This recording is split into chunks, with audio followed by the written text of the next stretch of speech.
이렇게 많이 하게 됐어요. 살면서 우리는 참 다양한 상황에서 다양한 사람들에게 사랑이란 말을 엄청 쓰고 살죠.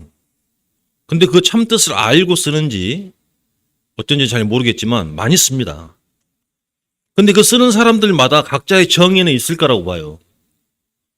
근데 우리는 이 말씀을 통해서 정의한 사랑, 진짜 사랑을 우리는 알고 있어야 되지 않을까, 그런 생각이 좀 들었습니다.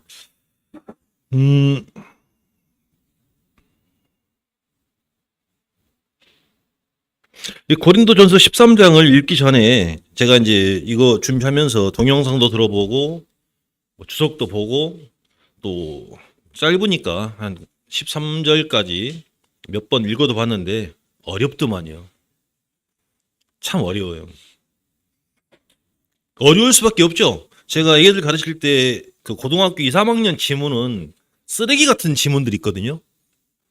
정말 말도 안 되는 그런 지문들. 근데 그것은 어떤 논리적으로 설명이 안 되는 부분이 있어가지고 제가 제 논리에 맞춰가지고 전달을 해야 될 정도의 그런 글들도 있어요.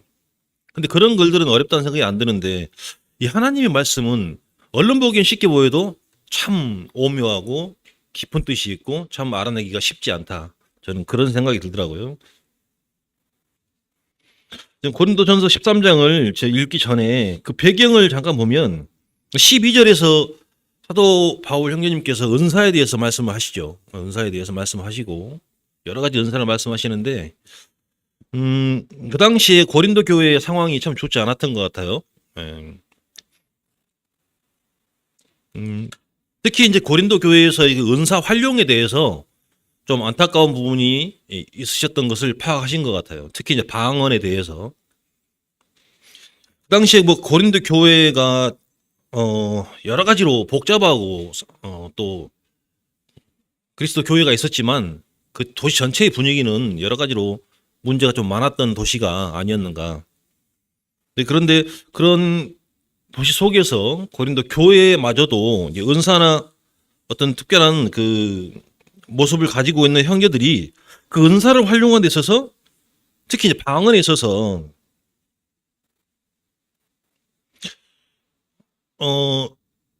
좀 더 자기 자신을 과시한다거나 또 어떤 자랑거리로 삼는다거나 뭐 이런 식으로 활용하다 보니 그 예배의 어떤 질서를 방해하는 그런 현상도 생겼고 그런 것들을 통해서 바울 형제님께서 은사를 사모하되 그 은사를 어떻게 활용할 것인가에 대해서 말씀하시는데 그 말씀을 사랑을 통해서 전달하신 것 같아요.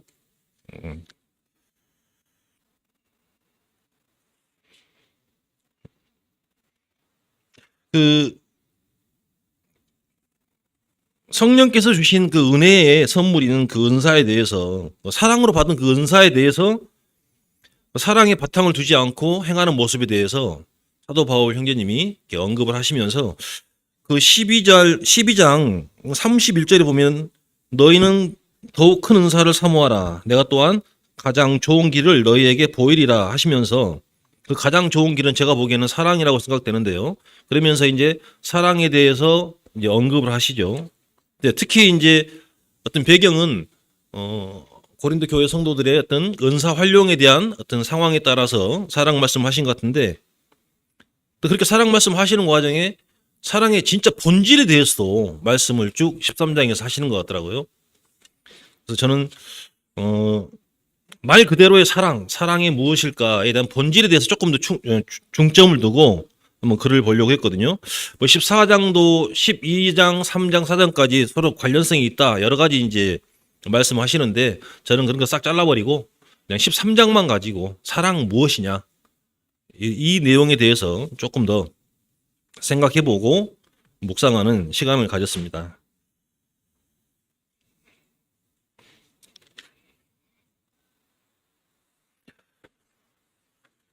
이 간증이 되려면 제가 이 말씀을 잘 준비해서 이 내용을 잘 전달하는 것도 중요하지만 과연 이 말씀 보면서 특히 이제 우리 일상 삶과 너무너무 밀착되어 있는 내용이기 때문에 저를 한번 비춰보게 됐어요. 저는 너는 사랑을 했냐?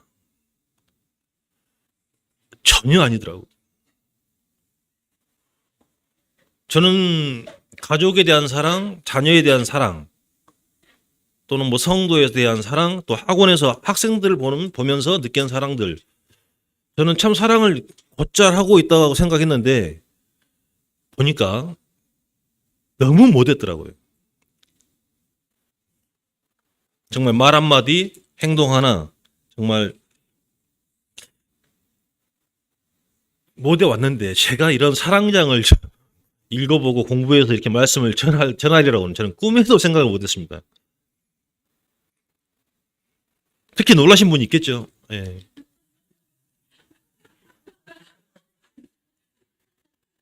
그 인간이 사랑장을 가서 올라가서 이야기해.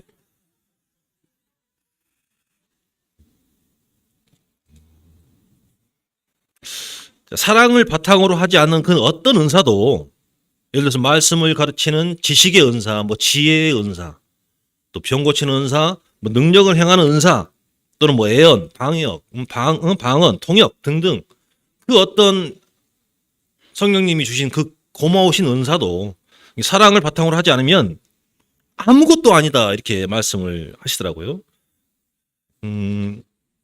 13장을 한번 펴주시면 좋겠습니다. 13장을 한번 펴주세요. 길지 않는 내용이기 때문에 너무나 우리가 또 많이 알고 있는 내용이긴 하지만 저는 한번 같이 읽어보면 좋겠다 생각이 들었거든요.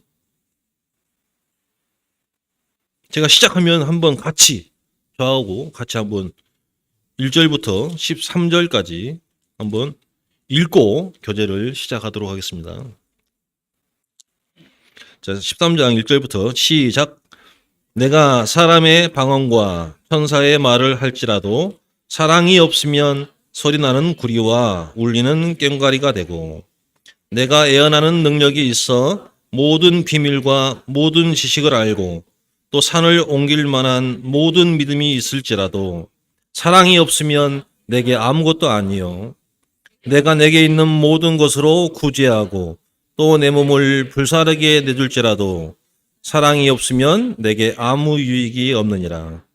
사랑은 오래 참고 사랑은 온유하며 시기하지 아니하며 사랑은 자랑하지 아니하며 교만하지 아니하며 무례히 행하지 아니하며 자기의 위력을 구하지 아니하며 성내지 아니하며 악한 것을 생각하지 아니하며 불의를 기뻐하지 아니하며 진리와 함께 기뻐하고 모든 것을 참으며 모든 것을 믿으며 모든 것을 바라며 모든 것을 견디느니라. 사랑은 언제까지나 떨어지지 아니하되 애언은 패하고 방언도 그치고 지식도 패하리라. 우리는 부분적으로 알고 부분적으로 애언하니 온전한 곳이 올 때에는 부분적으로 하던 것이 패하리라. 내가 어렸을 때에는 말하는 것이 어린아이와 같고 깨닫는 것이 어린아이와 같다. 생각하는 것이 어린아이와 같다가 장성한 사람이 되어서는 어린아이의 일을 버렸노라. 우리가 지금은 거울로 보는 것 같이 희미하나 그때에는 얼굴과 얼굴을 대하여 볼 것이요. 지금은 내가 부분적으로 아나 그때에는 주께서 나를 아신 것 같이 내가 온전히 알리라. 그런즉 믿음, 소망, 사랑 이 세 가지 항상 있을 것인데 그 중에 제일은 사랑이라.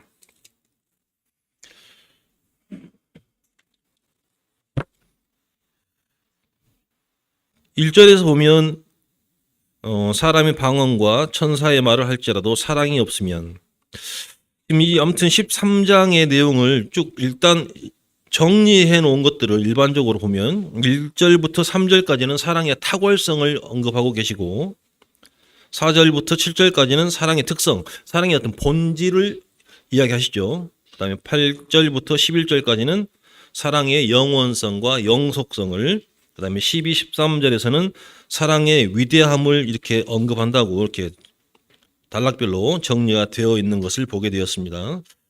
자, 그럼 1절에서 3절까지는 그 사랑의 어떤 탁월성을 언급하는데요. 공통적으로 들어있는 말이 있죠. 사랑이 없으면. 근데 결국에는 사랑이 없으면이란 말은 어디에다 적용해도 다 상관이 없는 말이긴 한데, 특히 1, 2, 3절에 사랑이 없으면이라는 표현이 들어있습니다. 공통적으로. 사람의 방언과 천사의 말. 특히 사람이 방언이라고 하면 뭐 은사를 받은 사람이 하는 말, 또 근데 저는 천사의 말을 할지라도 저는 천사를 상당히 놀라우신 존재로 생각했는데 천사의 말도 꽹과리가 된다고 하니까 그럼 천사의 말이 뭘까 한번 보니까 이렇게 분별하신 분이 있더라고요. 아마 천사의 말은 이제 비유적인 표현으로 어떤 탁월한 연설을 지칭할 것이다.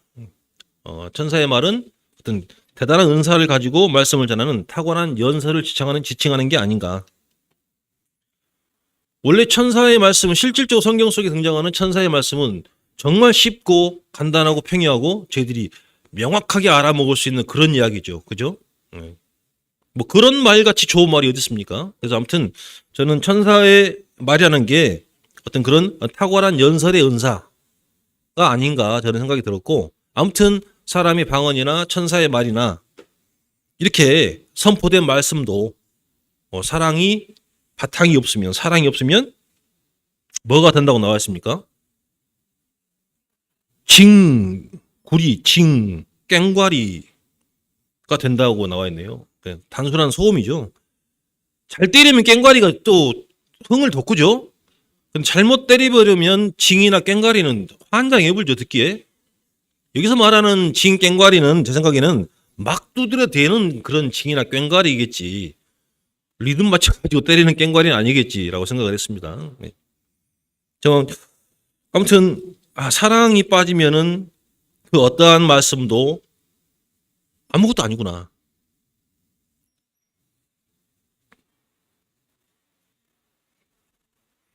사랑이 없으면. 또 2절에서는 애언하는 능력, 근데 그 능력이 있어서 모든 비밀과 지식을 알고, 모든 비밀과 모든 지식을 알고, 산을 옮길 만한 믿음이 있을지라도 사랑이 없으면 아무것도 아니다.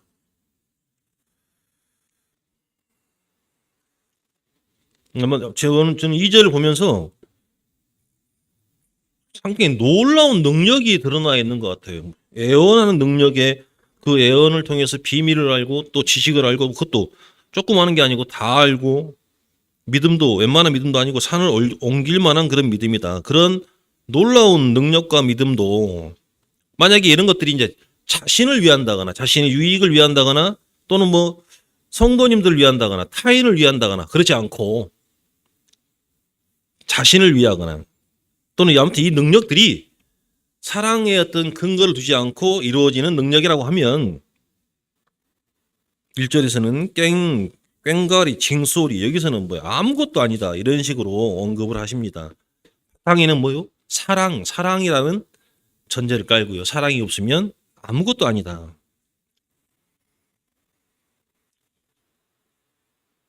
(3절도) 또 놀랐습니다. 보니까 내게 있는 것 일부를 주는 게 아니고요. 모든 것을 준대요. 모든 것을. 어려운 사람에게 모든 것을 내주고, 그 다음은 더 놀랐습니다.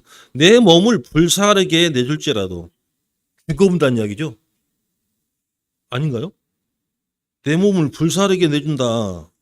저는 이 이야기는 목숨이라도 내놓는다라는 표현으로 생각이 들거든요. 전 재산을 내놓는다?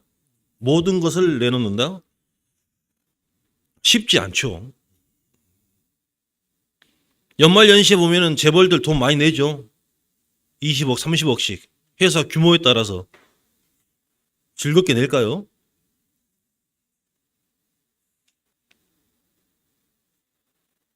아무튼 이런 기부나 또는 구제나 헌신들이 사랑이 없으면, 또 구제를 받는 분들은 사랑 없어도 좋으니까 많이나 내라 라고 생각할지 모르겠지만, 아무튼 그 얼마를 주어도 뭐 재벌들 돈 많이 내는 거 사랑으로 내겠습니까? 억지로 내는 거죠. 아무튼 자기 명예나 어떤 명성 이런 것들을 위해서 하는 행동이라면 그 양이 많고 적음을 떠나서 모든 것을 구제하고 모든 것으로 구제하고 내 몸을 불살에게 내줄지라도 사랑이 없으면 내게 아무 유익이 없느니라.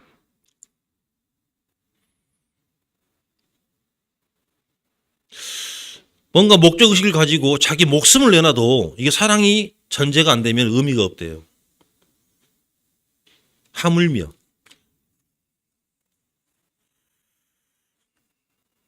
그러면 여기서 이제 드는 의심이 있죠. 야, 사랑이 도대체 뭐지? 사랑이 뭘까? 저는 읽으면서 얼른 추상적으로는 사랑에 대한 이 사랑은 너무너무 대단한 거야 라고 생각하고 읽어가지만 그럼 도대체 사랑은 도대체 뭐라고 정의해야 될 것인가? 계속 그런 궁금증이 들었어요. 아무튼 1, 2, 3장까지가 어떤 사랑의 어떤 우월성, 사랑의 어떤 대단함을 언급하는 그런 말씀이죠.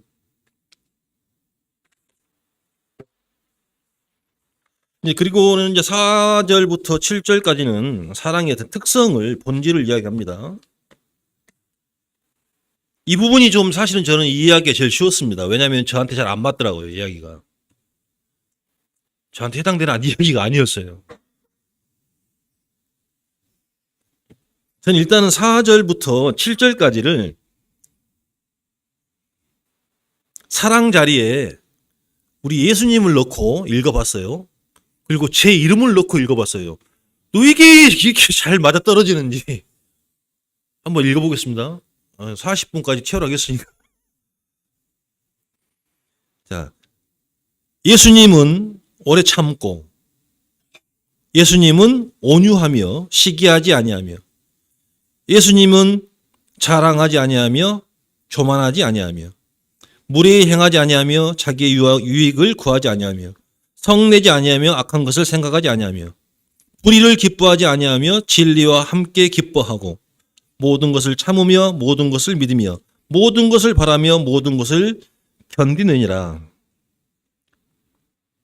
제 이름 넣어볼게요. 좀 바꿔서 이제 해야 됩니다. 용태는 오래 못 참고, 용태는 온유하지도 않고 맨날 시기하며, 용태는 사랑하지도 않고 또 교만하며, 맨날 무례히 행하고 자기의 유익이나 구하고, 맨날 꼬라지 내고 맨날 악한 것만 생각하고, 불의를 보면서 오히려 기뻐하고, 진리는 멀리하고, 참기는 캥기는 뭘 참아? 아무것도 안 참고, 바라기는 뭘 바래요? 뭘 견뎌요? 내 마음대로. 이렇게 하니까 너무 와닿는 거예요. 사랑이 잘 이해가 되더라고요. 저는 여기서 읽으면서 사실은 좀 전에 말씀드린 사랑의 동의어가 바로 예수 그리스도구나 라고 저는 알게 됐습니다.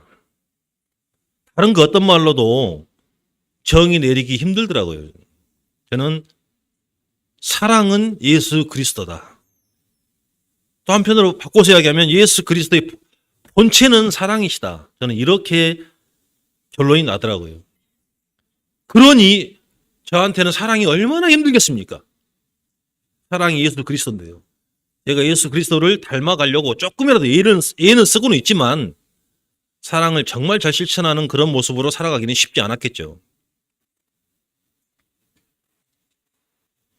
그 사랑의 4절부터 7절까지 사랑의 특성이 해라 7개, 하지 말아라 8개로 나오더라고요.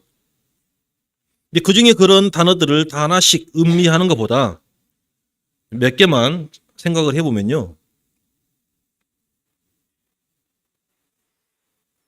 4절에 시기하지 아니하며, 시기한다라는 말은 사돈이 땅을 사면 배가 아프죠. 질투하고. 근데 이 시기하지 않는다는 것은 오히려 다른 사람이 잘된 것을 기뻐해 준다는 의미랍니다. 다른 사람이 잘되는 것을 기뻐해 준다. 쉽습니까? 안 쉽죠? 하나도 쉬운 게 없어요. 참 의미를, 그 말씀의 하나하나의 의미를 사전적인 의미라도 따져보면 정말 하기가 쉽지 않은 전부 그런 말들이라고, 응? 말들이더라고요. 보니까. 악한 생각을 하지 마라라는 이야기가 나오죠. 악한 생각을 하지 마라. 머리가 썩었어요. 맨 악한 생각만. 맨 안 좋은 것만 생각하고. 양심 고백을 하는데요. 제가 가끔 TV를 잘 안 보는데 보다 보면 액션 영화라든지 그런 그 폭력적인 성향의 영화를 많이 보거든요. 꿈을 껴요. 그런 꿈을. 그런 거 안 보고 조금 말씀에 조금 더 빠져서 통독을 열심히 한다거나 하면 꿈 안 꿔요. 그 꿈도 좋은 꿈 꿔요. 근데 이 상황 풀어보면은 꿈속에서 싸워요, 막.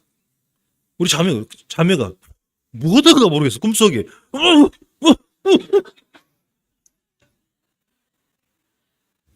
사람이 선한 생각을 해야 되는데 평상시에 악한 생각하면 꿈속에서 나타나더라고요.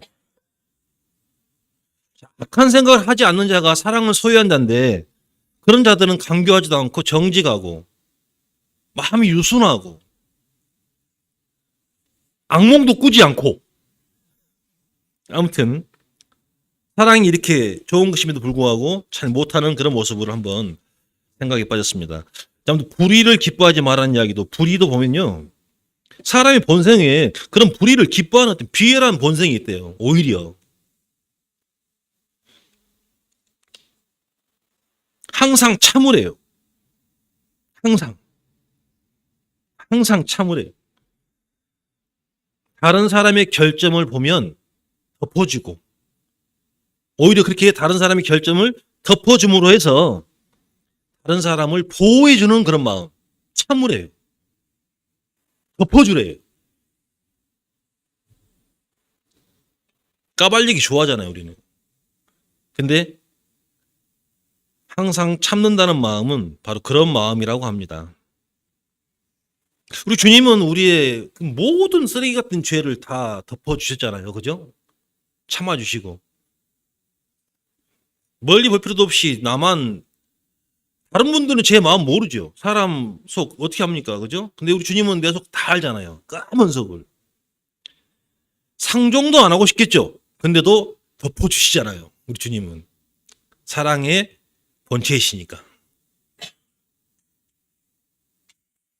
31분이네요, 벌써. 네. 항상 바란다. 모든 것이 최상이 되도록 바란다. 이것도 저것도. 지금 좀 아쉬운 부분도 잘 되겠지. 잘 되는 것도 잘 되겠지.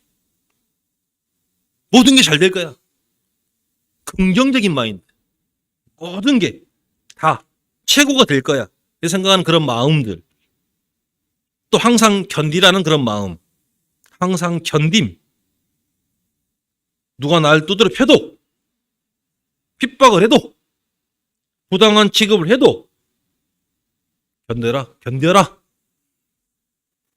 이렇게 써놨습니다. 정말 쉽지 않습니다. 이게 다 사랑의 특성입니다. 이게.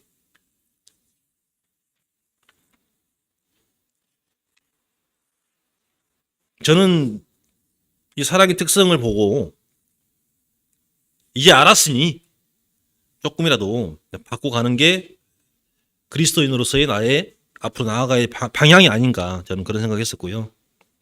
또 이제 8절에서 11절에 보면은 사랑의 영원성, 영속성이 나와 있는데 8절의 내용은 그거죠. 애언이나 방언이나 시식 등 모든 은사들은 일시적입니다.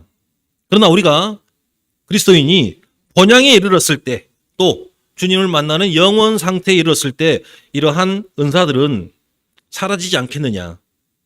하지만 영원부터 영원까지 우리가 주님을 바라보면서 살 것이고 그 주님을 사랑하고 우리가 서로를 사랑할 것이기 때문에 사랑은 영원하다라고 저는 분별을 했고요. 8절에서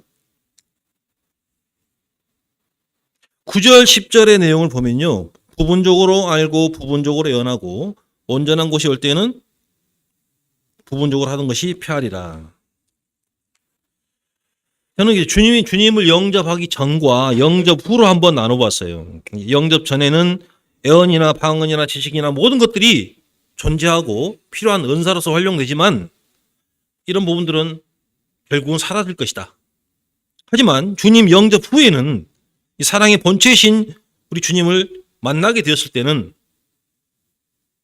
만날 자격이 있는 우리 그리스도 성도인 경우에는 온전하게 되지 않겠습니까?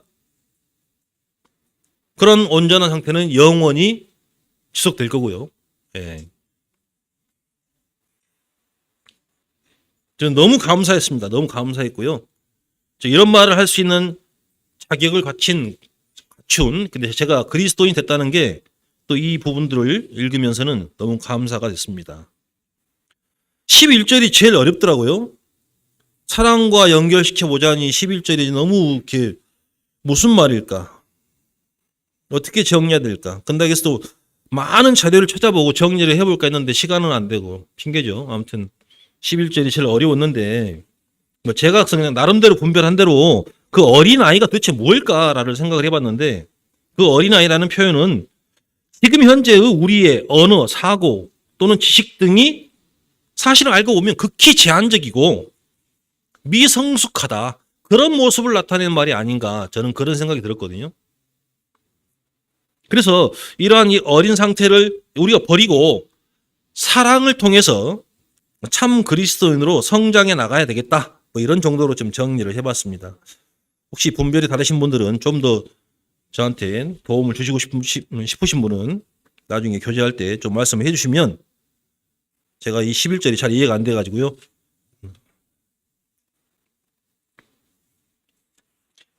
자, 12절, 13절은 사랑의 위대함을 이야기하죠. 사랑의 위대함. 12절에서는 거울로 보는 것 희미하다. 얼굴과 얼굴로 대하는 것은 온전하다. 현재의 우리의 모습. 비록 우리가 그리스도인이지만 현재의 우리의 삶은 아직까지는 청동 거울을 보는 것처럼 희미한 부분에 희미한 삶으로, 희미한 알무로 살고 있지 않은가. 얼굴과 얼굴로 본다는 것은 우리의 천국의 모습이 아닐까 생각이 들었습니다. 그때는 우리가 온전히 알게 되겠죠. 사랑이신 주님을 우리가 영접한 상태, 그 상태는 온전한 상태. 그때의 상황은 얼굴과 얼굴로 보는 그러한 상태, 천국의 모습. 비록 우리가 그리스도인이지만 현재의 모습은 거울로 보는 것과 같은 희미한 모습에 부분적으로 아는 삶.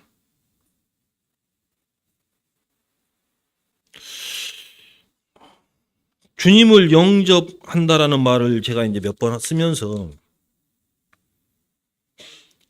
주님이 항상 제 옆에 임재하시니까 계신다고 생각하고 살지만 사람인지라 눈에 안 보이니 어쩔 때는 안 보이신 옆에 안 계신 것도 같기도 하고 사실은 현재 주님을 영접하고 있는 거나 마찬가지인데 진짜 영접하고 있나? 이런 생각이 좀 들었었거든요.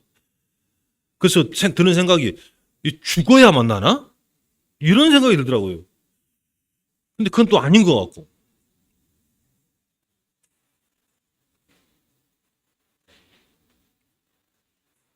이 궁금증을 해결해 주실 분은 교제 후에 저한테 따로 연락을 주시기 바랍니다.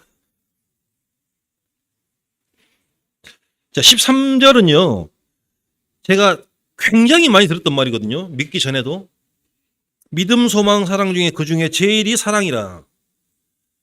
믿기 전에는 저는 믿음, 소망, 사랑이 거의 비슷한 가치의 어떤 도덕적인 그 단어들인 줄 알았거든요. 믿음, 소망, 사랑. 비슷한데 그 중에 사랑이 최고래.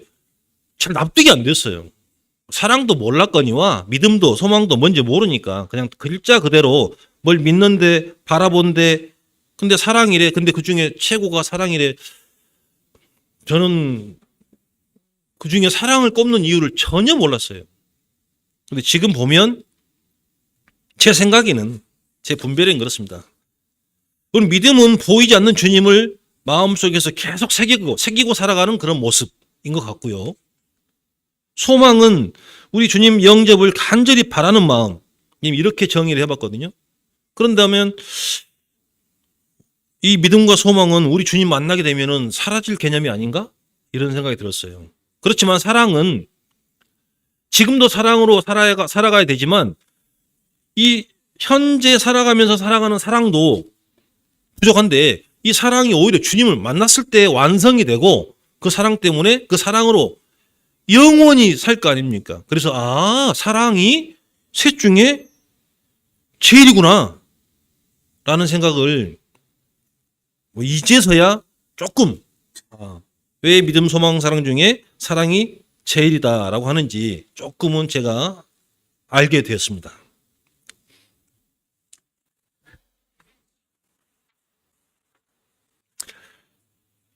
좀 전에 말씀드린 것처럼 말씀 보면서 저는 사랑의 동의어가 예수 그리스도다 이렇게 생각이 들었고요. 또 사실은 사랑이 성경 전체에 창세기 1장 1절부터 계시록 22장 21절까지 이 성경 전체를 꿰뚫고 있는 하나의 생각, 하나의 마음, 우리 하나님의 마음, 주님의 마음이 아닌가. 저는 그런 생각도 들더라고요. 펼쳤을 때 어디 하나 사랑이 들어있지 않는 부분이 없는 것 같아요. 하나님이 혼내실 때도 복을 주실 때도 보면은 다 근거는 사랑에 의해서 행동하셨더라고요.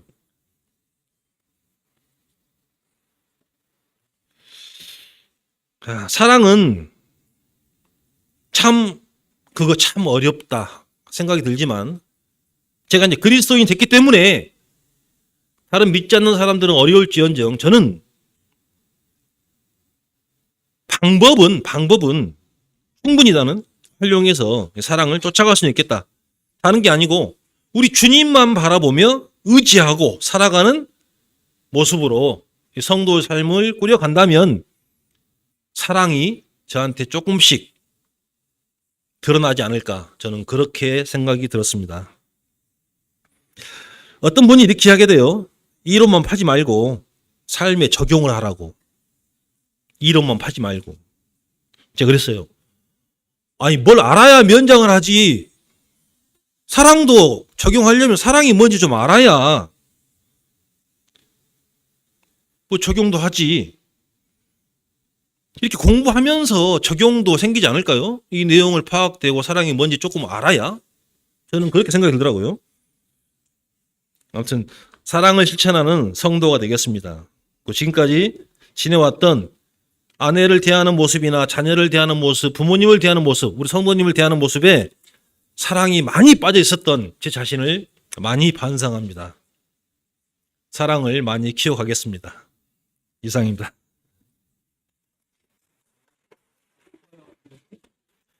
기도 드리시고 말씀 마무리하도록 하겠습니다.